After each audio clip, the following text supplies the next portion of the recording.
Okay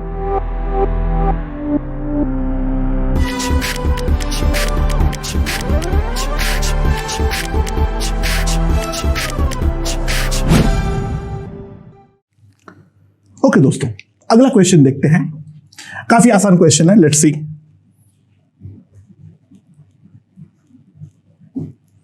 हमारे पास दो cylinder है। एक सिलेंडर बड़ा है और एक सिलेंडर छोटा है। ये ऐसा रखा हुआ है। ये इस तरीके से है, जो दोनों का टॉप मोस्ट लेवल जो है वो हमारा सेम हॉराइजेंटल लेवल पे है। ये टॉप मोस्ट पॉइंट जो है वो हमारा सेम हॉराइजेंटल लेवल पे है। It's something like this. Okay, ऊपर एक प्लैंक रखा हुआ है, जिस प्लैंक को मैं खींच रहा हूं, जो भी कर रहा हूं पता नहीं। ये वाले का रेडियस जो है, that radius is equals to R1, और ये वाला जो रेडियस है, that radius is equals to R2। ठीक है, ये तो ग्राउंड है इस तरीके से। Now pure rolling for both the cylinders. ठीक है, pure rolling for both the cylinders. अब क्या है, ये वाले का जो सेंटर ऑफ मास है, मैंने ये ऑब्जर्व किया, ये v स्पीड से अगर इस तरफ आगे जा रहा है, तो ये वाले का जो हमारा सेंटर ऑफ मास है, ये कितना स्पीड v डैश से आगे जाने वाला है, वो हमें निकालना है। तो वो हम किस तरीके से निकालेंगे उसके बारे में देखते हैं। ओके, नाउ ध्यान दो। अच्छा, ऑब्वियस सी बात है, इस वाले का कुछ एंगुलर वेलोसिटी होगा ω1 और इस वाले का कुछ एंगुलर वेलोसिटी होगा ω2।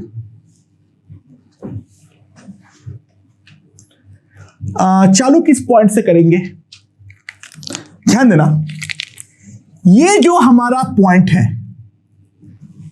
ये जो हमारा पॉइंट है, ठीक है, वो हमारा ग्राउंड के कांटेक्ट में है, जो कि हमारा जीरो वेलोसिटी का है, और ये जो हमारा पॉइंट है वो भी ग्राउंड पे कांटेक्ट में है, तो ये वाला भी हमारा जीरो वेलोसिटी के साथ है। ठीक है, समझ में आया? राइट। नाउ अब अगर हम ध्यान दें, जो हमारा पॉइंट O है, जो हमारा पॉइंट O है, ये वाले पॉइंट O के बारे में क्या बोल सकता हूं, ध्यान देना। V minus ω1 R1 that must be equals to 0, तो ω1 जो होगा that will be V upon R1।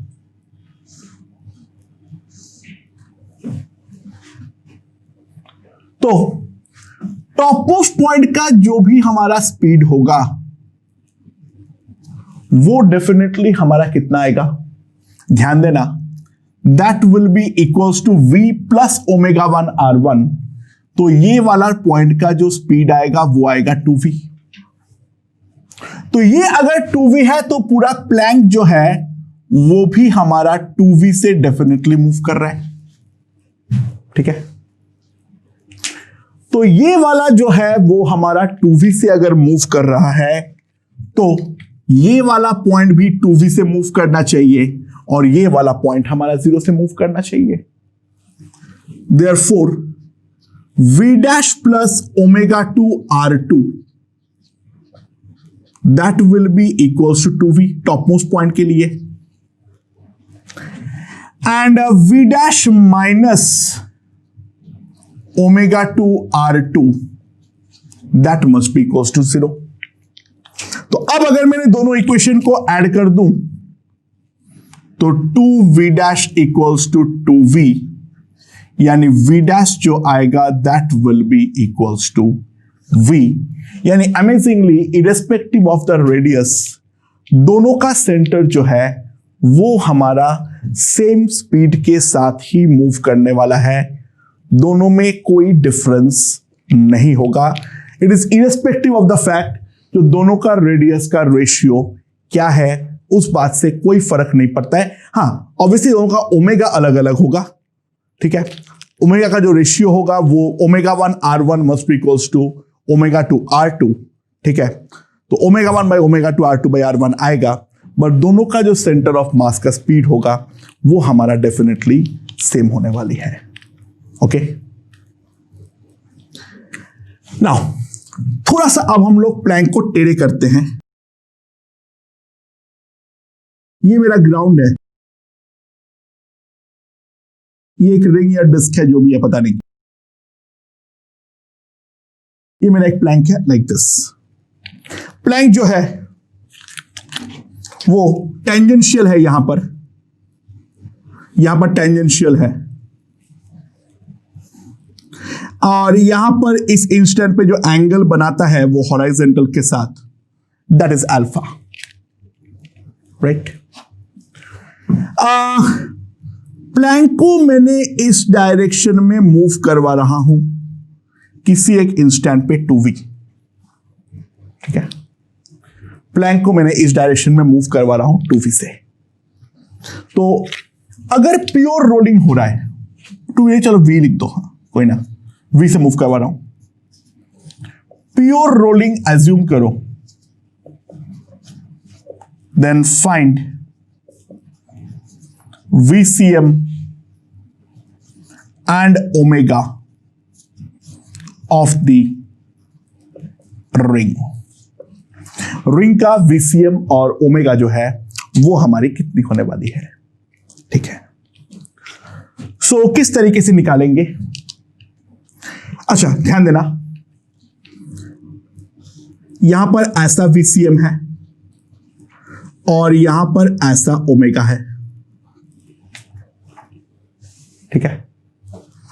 तो एक रिलेशन तो फिक्स है, बॉटम मोस्ट पॉइंट का कांटेक्ट को मेंटेन करने के लिए VCM must be equals to omega R। ये तो पक्के से होने वाला है ही है, ठीक है। ये तो डेफिनेटली हमारा होने वाला है। नाउ इसके बाद ये वाला एनालिसिस करना चालू करता हूं, जो हमारा दूसरा वाला प्लैंक है। वो किसी एक पॉइंट पे टेंजेंट होगा। पहले तो मुझे वो निकालना है जो किस पॉइंट पे टेंजेंट होगा, वो हमारा कितना एंगल बनाता है। ये एंगल अल्फा है, वो मुझे मालूम है। सो यहां से अगर मैंने परपेंडिकुलर ड्रॉप किया, ये रेडियस है, ये अगर एंगल अल्फा है तो ऑब्वियसली ये वाला एंगल जो है that angle is also alpha. ना यहां पर जो पार्टिकल है इसका दो वेलोसिटी है, एक VCM और दूसरा यहां पर हमारा है ओमेगा R, ठीक है। यहां पर होगा हमारा VCM और यहां पर होगा हमारा ओमेगा R। और ये वाला जो रॉड है इसको मैंने इस तरफ धकेल रहा हूं with a speed of v। इसको मैंने इस तरफ धकेल रहा हूं with a speed of v, ठीक है। अच्छा ये v को अगर मैं दो कंपोनेंट पे रिजॉल्व कर लूं, लाइक दिस एंड दिस, इन दोनों डायरेक्शन में, कौन सा वाला एंगल अल्फा है? ये अगर अल्फा है तो ये हमारा 90 माइनस अल्फा है, तो ये भी अल्फा है। This angle is also alpha. तो अलोंग दिस इसका जो स्पीड है that is v cos alpha, and along this is v sin alpha. इस डायरेक्शन के अलोंग है v cos अल्फा और इस डायरेक्शन के अलोंग जो उसका स्पीड है वो होगा हमारा v sin अल्फा, ठीक है। अच्छा अब अगर मैं सिमिलरली दूसरा कर लूं, यहां पर क्या आएगा? VCM को दो कंपोनेंट पे रिजॉल्व कर लो, लाइक दिस एंड दिस, ये वाला एंगल अल्फा है, तो ये जो होगा ये मेरे पास कितना आएगा, VCM cos alpha, sorry sine alpha. ना इस डायरेक्शन में कोई रिलेटिव वेलोसिटी नहीं होना चाहिए वरना कांटेक्ट लूज हो जाएगा। तो एक बात तो निश्चित है, जो V sin alpha must be equals to VCM sin alpha. तो मेरे पास VCM का वैल्यू जो आ गया that is equals to V।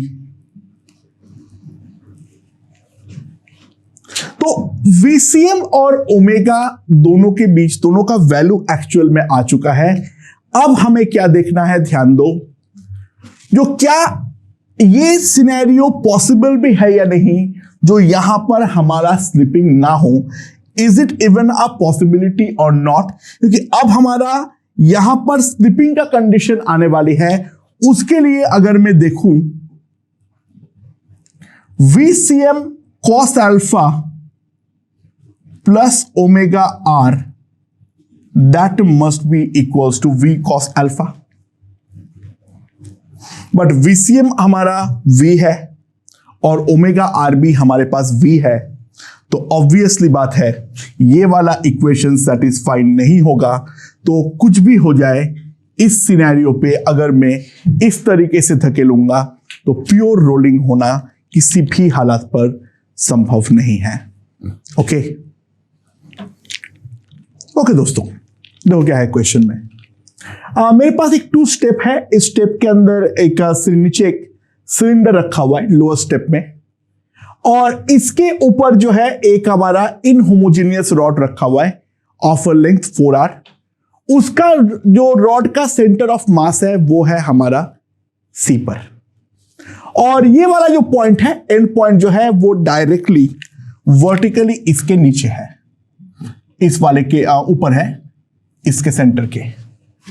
ठीक है, नाउ अब मैंने धीरे धीरे ये वाला सिलेंडर को आगे की तरफ खींच रहा हूं। ठीक है, सो जो मेरा ऊपर वाला प्लैंक है वो भी इसके साथ मूव करे, कहीं पर कोई स्लिपिंग नहीं हो रही है, यानी ये वाला सिलेंडर का प्योर रोलिंग हो रही है।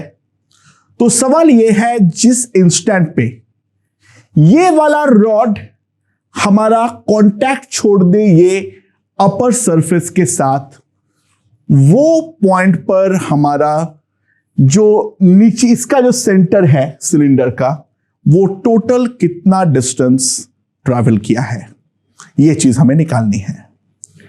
देखो ये वाले क्वेश्चन में बाकी तो कोई दिक्कत वाली बात नहीं है, बहुत सिंपल है।